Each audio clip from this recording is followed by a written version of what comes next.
मौसम तेरे आवन नाल मौसम तेरे जावन नाल बंदा कल्ला रह जांदा है बहुते यार बनावन नाल। अस्सलाम वालेकुम दोस्तों, की हाल चाल है।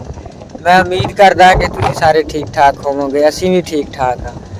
अज माशाअल्लाह अल्लाह ने बहुत ज़्यादा करम किया, साडे साइड ते बारिश वाहवा हुई है। ते आ देखो वाहवा ही अल्लाह पाक ने करम किया। मौसम भी माशाअल्लाह बहुत ही प्यारा इंजॉय है।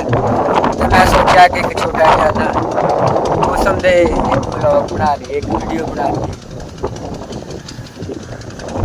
वाहवा अल्लाह ने करम है कि अज वाहवा ही मौसम प्यारा होया, ठंड हो गई।